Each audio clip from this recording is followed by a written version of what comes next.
तो statement of changes in equity का हम कर रहे हैं क्वेश्चन नंबर 2। ठीक है, सबसे पहले हमने बैलेंस ब्रॉट डाउन लिख लिया, और फिर पहली ट्रांजैक्शन क्या है, प्रॉफिट फॉर द ईयर, वो लिख लिया हमने।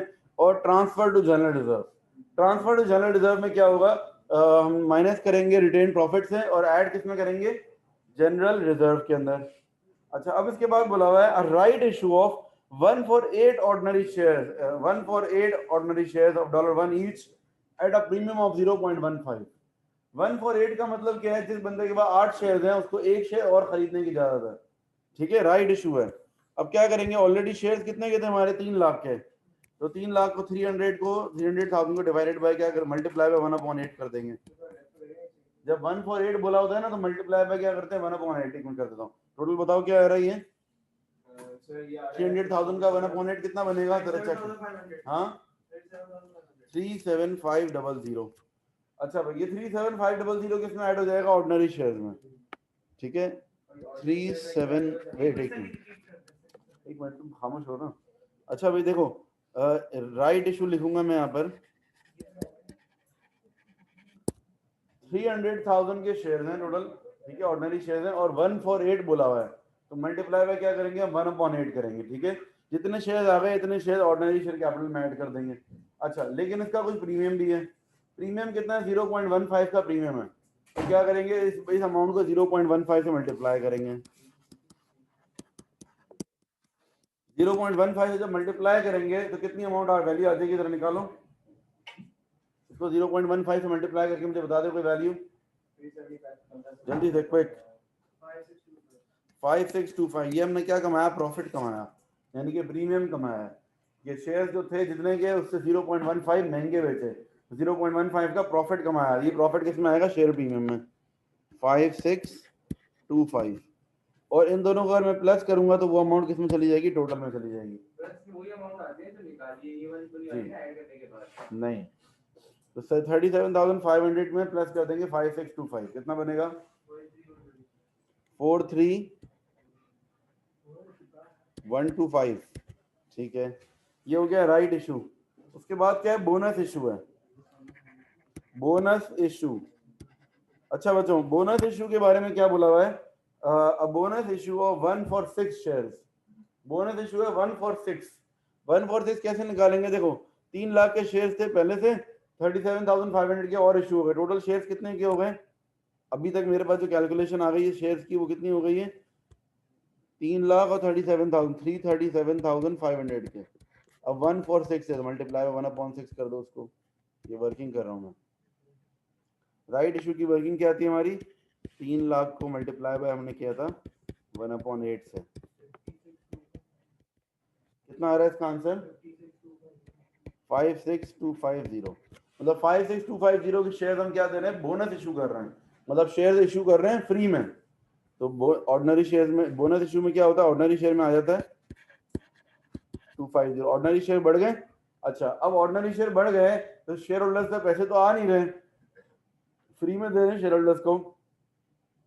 अब हम क्या करेंगे, इसको हम कैसे कहाँ से यूटिलाइज करेंगे, कैसे करेंगे। अच्छा, एक बार मेरी थोड़ी सी मिस्टेक हो गई, 5625 शेयर प्रीमियम में लिखना था। ठीक है, 5625 इस तरह से आया था, 37,500 का 0.15।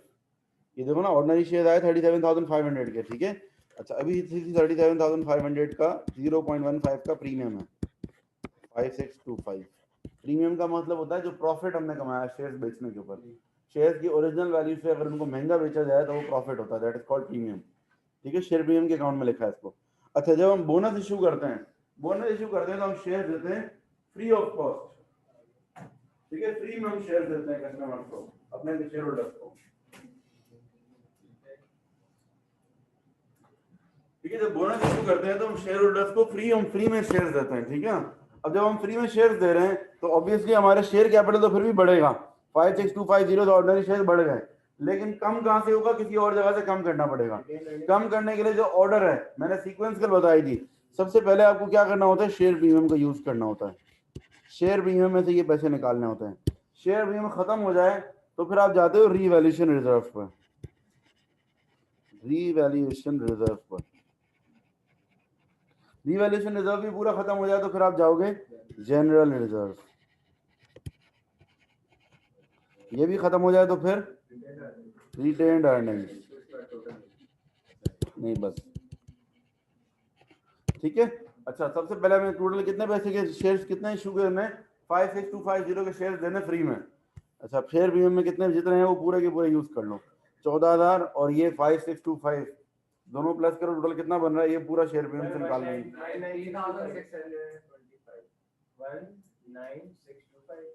19625 तो निकल गया शेयर प्रीमियम से। अच्छा अब सॉरी तो में लिख दिया मैंने, क्या है 19625 शेयर प्रीमियम से निकल गया ये। अब बचे कितने 56250 में से इसको माइनस करेंगे 36625 बचा। अब ये किसमें से ले लेंगे, रिवैल्यूएशन रिजर्व में से। रिवैल्यूएशन रिजर्व में अच्छा खासा पड़ा हुआ है ना, 50,000 है ना, आराम से यहाँ से यूटिलाइज हो सकता है। टोटल में क्या आएगा 0, टोटल में 0 क्यों आ रहा है, ये देखो 56250 ऑर्डिनरी शेयर में प्लस वो 19625 शेयर प्रीमियम इस्तेमाल हो, पूरा खत्म हो गया शेयर प्रीमियम। अब जितना मजीद हमें चाहिए था हमने कहां से लिया, रिवैल्यूएशन रिजर्व। क्या हो रहा है 63625, ठीक है ठीक है बच्चों, यहाँ तक कोई मसला? यस चुप हो जाओ खामोश। देखो बोनस इशू के अंदर जो है टोटल अमाउंट कितनी बन रही है 56250 प्लस हुई है, इतनी अमाउंट माइनस करनी है। सबसे पहला स्टेप, पहली प्रायोरिटी होती है शेयर प्रीमियम से अमाउंट लेने की। अब शेयर प्रीमियम में जितना है उतना ही यूज कर सकते हैं ना, शेयर प्रीमियम में है कितने 14,000 और 56250 19625 थे, इससे ज्यादा नहीं थे, तो पूरे ये इस्तेमाल कर लिए शेयर प्रीमियम से। अब मजीद जितने और कितने चाहिए थे 56250 में से मैंने माइनस किया 19625 को, जो आंसर आया वो मैंने किसमें से माइनस ले लिया, अब उसको मैंने रिवैल्यूएशन रिजर्व से लिया। हाँ बोनस शेयर की जो अमाउंट आएगी ऑर्डिनरी शेयर में प्लस होगी, और उसको माइनस कहाँ से करना है, सबसे पहले शेयर प्रीमियम, वो खत्म हो जाए शेयर प्रीमियम पूरा तो फिर रिवैल्यूएशन रिजर्व, अगर वो भी खत्म हो जाए तो फिर जनरल रिजर्व, वो भी खत्म हो जाए फिर रिटेन अर्निंग्स। यहाँ तक नॉर्मली इतनी दूर तक बात जाती नहीं है, मतलब देखो शेयर प्रीमियम से हुआ और रिवैल्यूएशन रिजर्व तक, दो चीजों में ही पूरा हो जाता है नॉर्मली, ठीक है। अच्छा इसके बाद देखो और कोई ट्रांजैक्शन है, एक सेकंड दोबारा चेक कर लेते हैं, 56250 माइनस 19625, 36625 तो आ रहा है। अच्छा ओके ओके 36625, अच्छा 0 नहीं रहा है, ठीक है बच्चों। अच्छा भाई आगे चलते हैं, इसके बाद है N interim dividend of 0.10 and a final dividend of 0.50 पर ordinary share was paid. Interim dividend दिया हुआ है 0.10 का और फाइनल डिविडेंड 0.50 का। अच्छा ये फाइनल डिविडेंड में जो है ना अगर थोड़ी सी मिस्टेक है 0.05 कर दो उसको, टाइपिंग एरर है जरा, लिसन। इंटरिम डिविडेंड और फाइनल डिविडेंड दोनों में ये 0.10 है ना, उसको 0.01 कर दो और 0.05 कर दो, ये हो गया है, गलती हो गई, सब में ही हो गई है, सही कर लो उसको। 0.10 नहीं 0.01 है ये, क्वेश्चन के अंदर देखो जो दिया हुआ है क्वेश्चन में, क्योंकि 0.10 और 0.50 बहुत बड़ी वैल्यू आ जाएगी, ठीक है ना। 0.01 है और ये 0.05 कर लो उसको, ठीक है। अच्छा भाई तो अब हम क्या करेंगे, इंटरिम डिविडेंड और फाइनल डिविडेंड।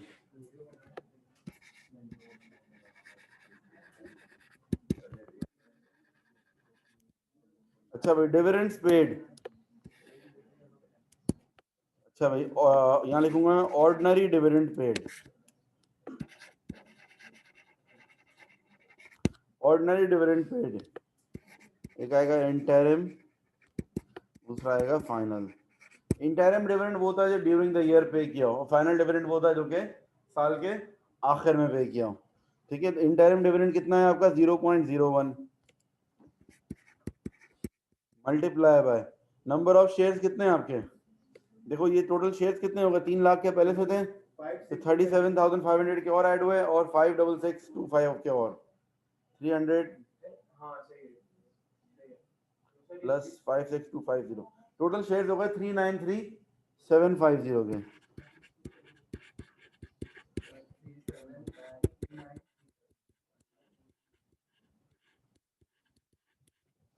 क्या आएगा ये? ठीक है 3938 कर देते हैं राउंड ऑफ करके।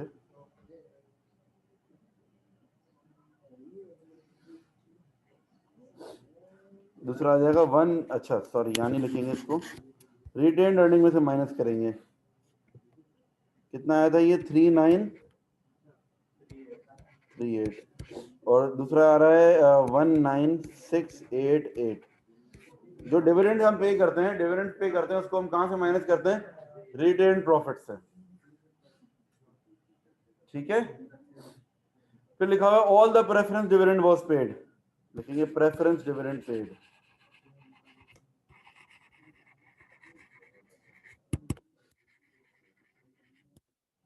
Preference dividend paid, preference dividend कितने का है देखो, प्रेफरेंस डिविडेंड प्रेफरेंस है 1 लाख के हैं और इसका 10%, 10,000 आ जाएगा। प्रेफरेंस लास्ट एडजस्टमेंट देखो number 5, all the preference dividend was paid. अब आया कहां से देखो, प्रेफरेंस शेयर्स के साथ देखो ऊपर लिखा हुआ है ये रहा 10% नॉन रिडीमेबल प्रेफरेंस शेयर। ठीक है, तो ये 1 लाख के शेयर्स हैं और 10% उनका डिविडेंड है। 1 लाख का 10% कितना हो गया? 10,000। क्या चीज बेटा? ये कल एक टाइपिंग एरर था, उसको मैंने सही किया है। 0.01 है, 0.05 है। ठीक है, अब आपको डिविडेंड जब निकालने होते हैं तो आप क्या करते हो, जितने नंबर ऑफ शेयर होते हैं उसको डिविडेंड से मल्टीप्लाई करते हो। अब नंबर ऑफ शेयर्स मेरे कितने बन रहे हैं? 3,37,500 और 56250, 393,750 बन रहे हैं तीनों मिलाकर। इनको मल्टीप्लाई करूंगा मैं किससे? पर शेयर के डिविडेंड से। डिविडेंड कितना है पर शेयर? 0.01 इंटरम है और 0.05 फाइनल है। लेकिन डिविडेंड की अमाउंट माइनस किस में होती थी? रिटेन अर्निंग में से। ठीक है,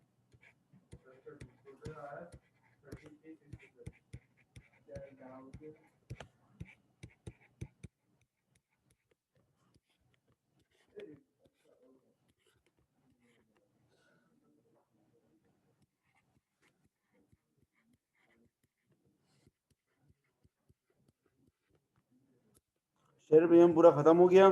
रीवैल्यूएशन रिजर्व में कितना बचेगा?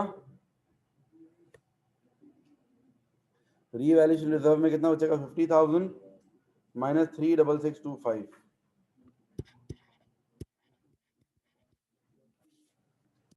अब ये कंप्लीट हो गया यहाँ तक।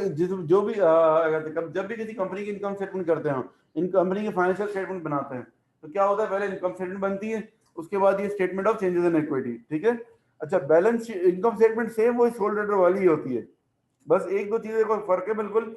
वो भी जो है कहते हैं थोड़ा सा फॉर्मेट का डिफरेंस है, एक दो वर्डिंग्स का, वो मैं करवाऊंगा जब तो सॉल्व करा दूंगा। ज्यादा फर्क नहीं है।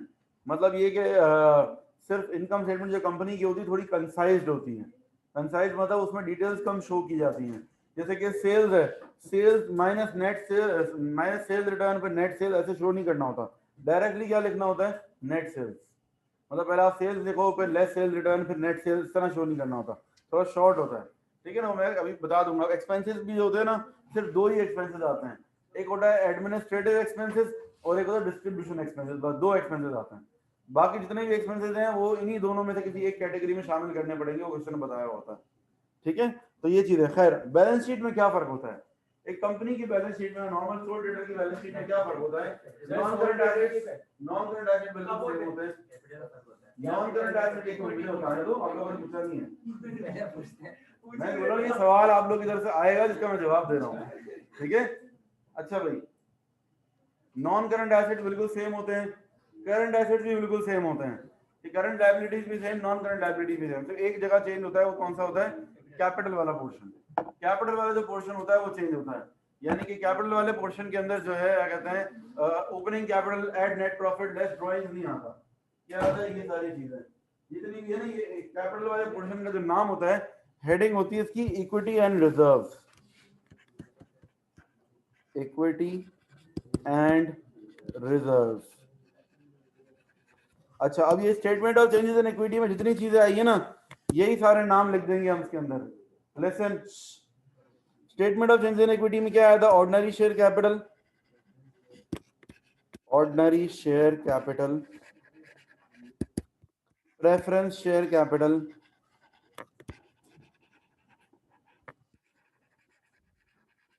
उसके बाद शेयर प्रीमियम। शेयर प्रीमियम तो इस दफा है नहीं, जीरो हो गया ना, जो चीज जीरो हो गई इसको लिखने की जरूरत नहीं है। रीवैल्यूएशन रिजर्व,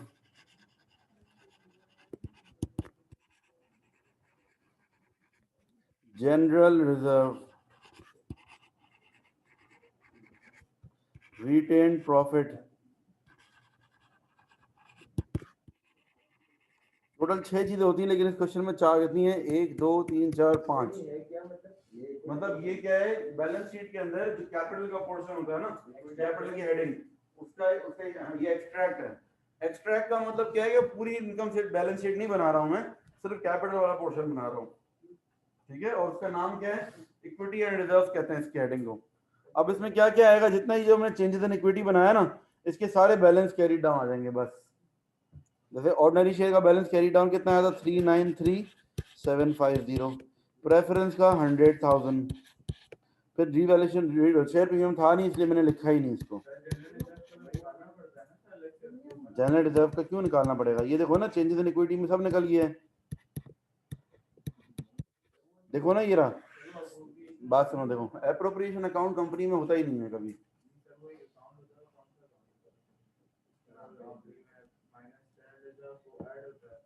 नहीं, कुछ भी नहीं, यही चेंजेस इन इक्विटी होता है। कंपनी के अंदर statement of changes in equity बनता है और फिर balance sheet. Changes in equity का जो बैलेंस सीडी होती है, जो निकाला है मैंने, ये क्या है? Balance CD. ये statement of changes in equity का बैलेंस सीडी है। अब ये जो बैलेंस सीडी है ना, ये आएगा इधर नीचे, सारे बैलेंस सीडी आएंगे और टोटल भी यही आ जाएगा जो बन रहा है। कितना बन रहा है ये? 713499, 713499, वो सब ये आएंगे और टोटल भी उनका आ जाएगा। Total equity and reserve.